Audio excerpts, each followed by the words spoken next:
আসসালামু আলাইকুম। আশা করি আপনারা সবাই ভালো আছেন, আমরাও খুব ভালো আছি। তো আপনাদের সবাইকে স্বাগতম কেএস জন ব্লগে। তো এখানে আমি ডাল বসিয়েছিলাম, তো ডাল রান্নাটা হয়ে গেছে। তো ডালে ফোড়ন দিয়ে দেবো পেঁয়াজ আর রসুনের। তো আজকে আমি অনেক কিছু একসাথে রান্না করব।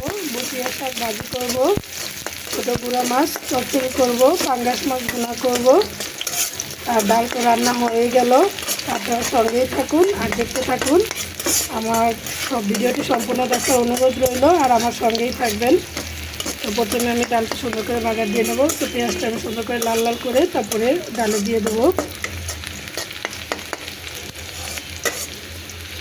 তো অনেকদিন ভারী খাবার খেতে খেতে এখন একটু হালকা খাবার খেতে খুবই ইচ্ছে করলো, তাই গুঁড়া মাছ চচ্চড়ি, শাক ভাজি, তো তার সাথে পাঙ্গাস মাছ ভুনাটাও ভারী খাবার আছে, একবারে যে হালকা তা না। তো সেগুলোই রান্না করবো আজকে। তো পেঁয়াজটা একদম লাল লাল করে ভাজা হয়ে গেছে, এখন আমি ডালে দিয়ে দেবো। তো যে কড়াইতে ডালটা ফোড়ন দিয়েছিলাম সেই কড়াইতেই আমি এখন বতিয়া শাকটা ভেজে নেব। তো আমি বতিয়া শাকটা একদম তেলে বাগারে দিয়ে দেবো, আগে সিদ্ধ করে নেব না। তো পরিমাণ মতো তেল দিয়ে দিয়েছি। এখানে আমি পেঁয়াজ আর রসুন কুচিটা আগে সুন্দর করে লাল লাল করে ভেজে নেবো। কাঁচামরিচটা আমি আগেই দেবো না, কাঁচামরিচটা আমি শাক যখন দেবো তখন দেবো।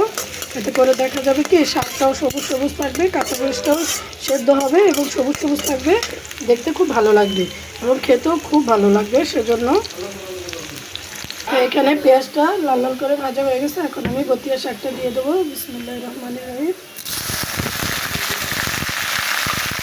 আমি শাকটা দিয়ে একটু নাড়াচাড়া দিয়ে দেবো, নিচে পেঁয়াজটা পুড়ে যেতে পারে। এখন এখানে আমি লবণ পরিমাণ মতো, কাঁচামরিচ একটু বেশি করে দেবো। শাকে আবার ঝাল না হলে ভালো লাগে না, বেশি করে কাঁচামরিচ দিয়ে এখন ঢাকনাটা দিয়ে ঢেকে দেবো।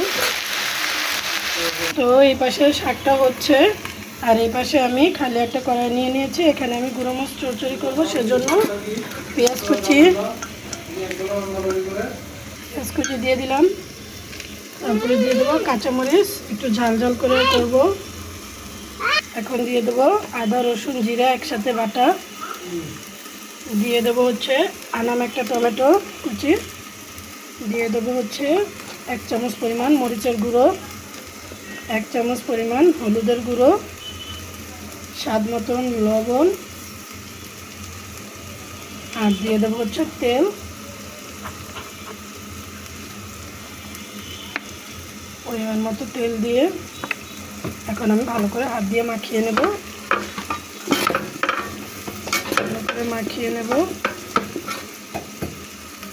তো আমার হাত দিয়ে খুব সুন্দর করে মাখানো হয়ে গেছে। এখন এখানে আমি গুঁড়া মাছগুলো দিয়ে দিলাম। এখন আমি আলতো হাতে মাছগুলোকে মাখিয়ে নেব, লবণ হলুদ মরিচ সব মশলার সাথে, এতে করে ভিতরে সুন্দর করে চলে যাবে, খেতেও খুব দারুণ লাগবে। তো এখানে আমি ভালো করে মাখিয়ে অল্প সামান্য পরিমাণে পানি দিয়ে দেব মাছে। তো এই যে অল্প পরিমাণে পানিও দিয়ে দিয়েছি। তো এখন এখানে আমি ঢাকনাটা দিয়ে ঢেকে দেবো। আর শাকটা দেখি কতটুকু হয়েছে। তো শাকটা আমার একবার ঢাকনা থেকে উঠিয়ে নিয়েছি। এখন আমি ভালো করে নাড়াচাড়া দিয়ে দেবো। এখন নাড়াচাড়া করে সম্ভব হচ্ছে না, আমি একটু নাড়াচাড়া দিয়ে নিই। তো একদম সবুজ সবুজ বটিয়া শাক ভাজি আমার হয়ে গেছে। এখন আমি এটা নামিয়ে নেবো। দেখেন কোনোরকম কোনো পানি নেই, আমি এখন এটা নামিয়ে নিচ্ছি। আর এখন এখানে দিয়ে দিলাম গুঁড়ো মাছ চচ্চড়িটা, ঢাকনা দিয়ে এখন ঢেকে দেবো। ওয়াও, দেখেন কত সুন্দর একটা কালার বের হয়েছে, দেখতেই কিন্তু খুব অ্যামেজিং লাগতেছে। তো আমি একদম ঝোলটা টানিয়ে ফেলবো, ঝোল কোনো মতেই রাখবো না। এই যে একটু নাড়াচাড়া দিয়ে দেবো, আবার ঢাকনাটা দিয়ে ঢেকে দেবো। তো পানি অনেকটা কমে আসছে, পর্যায়ে আমি একটু ধনিয়া পাতাগুলো দিয়ে দেবো উপর দিয়ে। আর এখন আমি আর ঢাকনা দিয়ে ঢেকে দেবো না, এভাবে রেখে দেবো হালকা পোড়া পোড়া হওয়া পর্যন্ত। আর এই যে আমার চচ্চড়িটা দেখেন সুন্দরভাবে হয়ে গেছে। এখন আমি চচ্চড়িটা নামিয়ে নেব, একটু মাখা মাখাও থাকবে। তেল গরম করতে দিয়ে দিয়েছি, তেলটা ভালো গরম হয়েছে। পাঙ্গাস মাছটা হলুদ মরিচ মাখা পাঙ্গাস মাছ, সেটা এখন ভেজে নেবো সুন্দর করে। পাঙ্গাস মাছ ভুনা করবো, অবশ্যই মাছ না ভাজলে তো ভালো লাগবে না। সেজন্য এখানে মাছটা ভালো করে ভেজে নিচ্ছি। মাছটা এক পাশ হয়ে গেছে, আরেকটা দিয়ে দিলাম। তো মাছটা ভাজা হয়ে গেছে। এখন এখানে আমি পেঁয়াজ আর কাঁচামরিচ কুচিটা দিয়ে দিলাম। এখন আমি পেঁয়াজ আর কাঁচামরিচটা ভালো করে লাল লাল করে ভেজে নেব।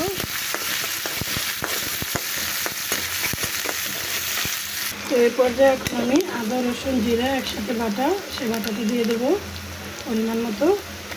আমি এখানে 2 টেবিল চামচের মতো নিয়ে নিয়েছি। এখন সামান্য পরিমাণে পানি দিয়ে দেবো গ্রেভি করার জন্য। আর এখানে একে একে হলুদ মরিচ লবণ সব দিয়ে দেবো।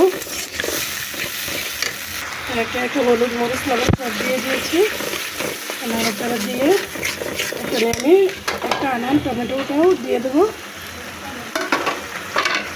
এখন টমেটোটা দিয়ে আমি এখন একটু ঢাকনা দিয়ে ঢেকে দেবো, যাতে ভালো করে কষানো হয়ে যায়।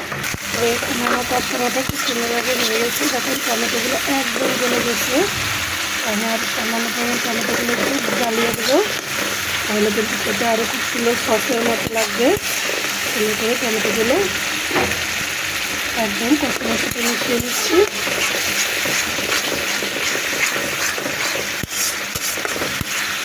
এটা কিন্তু খেতে দারুণ দুর্দান্ত লাগে। আমার আনাম টমেটোর থেকে এভাবে করে খেতে কিন্তু আমার কাছে খুবই পছন্দের। টমেটোটা সুন্দর করে কষানো হয়ে গেছে। এখন আমি একটু পানি দিয়ে দেবো, যেহেতু ভুনা করবো আমার বেশি পানির প্রয়োজন নেই, আমি অল্প করে পানি দিয়ে দিলাম। এখন ঢাকনা দিয়ে ঢেকে দেবো। এখানে ঝোলটা খুব সুন্দরভাবে বলক চলে আসছে। এখন আমি মাছগুলো দিয়ে দেবো। ভালো করে মাছগুলো তখন ভাজেনি, যাতে এই তরকারির সাথেই হয়ে যায়, সেজন্য এখন আমি আবার ঢাকনাটা দিয়ে দিলাম। এই পর্যায়ে আমি এখন ধনিয়া পাতাটা দিয়ে তরকারিটা নামিয়ে নেব। তো এতক্ষণ আমার সঙ্গে থাকার জন্য আপনাদের সবাইকে অসংখ্য ধন্যবাদ। আপনারা সবাই ভালো থাকবেন, সুস্থ থাকবেন, আর PS দেওয়ান ব্লগের সঙ্গেই থাকবেন। আল্লাহ হাফেজ।